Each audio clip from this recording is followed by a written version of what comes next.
Hello everyone, my name is Drew Ferrington and I have a question for you. Do you enjoy the idea of raising and taking care of your own plants, but in practice find the experience to be time consuming and not really that enjoyable? Well, do we have a product for you? This is called the Raspberry Pi Smart Terrarium. It is an automated plant care system contained in a lovely glass case that uses the Raspberry Pi computer, LED lights, a 2-in-1 temperature and humidity sensor, soil moisture sensors, and a water pump to provide care for plants and display sensor-based information to the GUI screen. The plant that we're containing in this lovely case is called the Pineapple Mint, and it enjoys temperatures of 60 to 70 degrees or higher, and it likes to be warm. And it also enjoys humidity levels of roughly 45% or higher. And now I would love to trade over this presentation to my friend James. Hello, my name is James Hardaway and I'm here to present you a demonstration of the Raspberry Pi Smart Terrarium.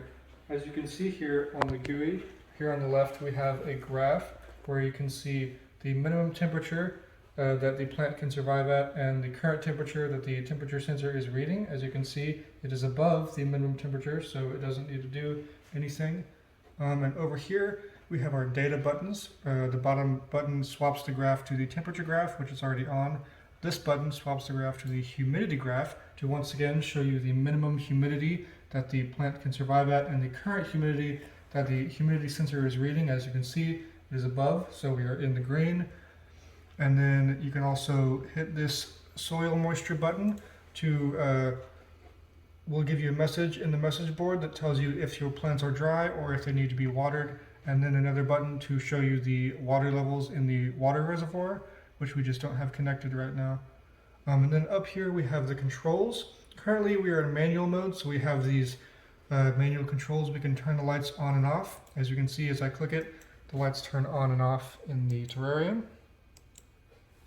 And then we also have this button that starts and stops the pump, so I can pump water into the terrarium and then stop pumping water whenever I want. Or if I'm too lazy, I can hit this toggle mode button to turn the mode into manual mode. The controls disappear and it does all of this for you. It will turn the lights on and off and start and stop pumping as it detects that it needs to. And that is the full capabilities of the Raspberry Pi Smart Terrarium. Alright, I'm Eli. I'm going to talk about potential improvements we could do to the project.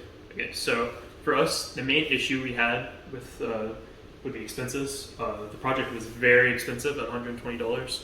What we would do to accomplish that is we potentially get a cheaper container and made of a different material, that could be larger to fit more of a wider variety of plants.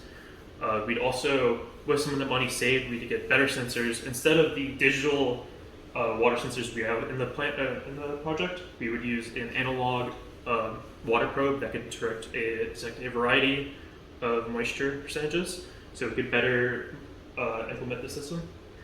After that, we'd probably implement an email system, so the user would not have to be right next to the GUI. Instead, they could, from their phone or from a computer, change soil conditions. And we'd also, with some of the money saved, we'd get better lights, ones that could potentially heat up the plant, so we could monitor it better.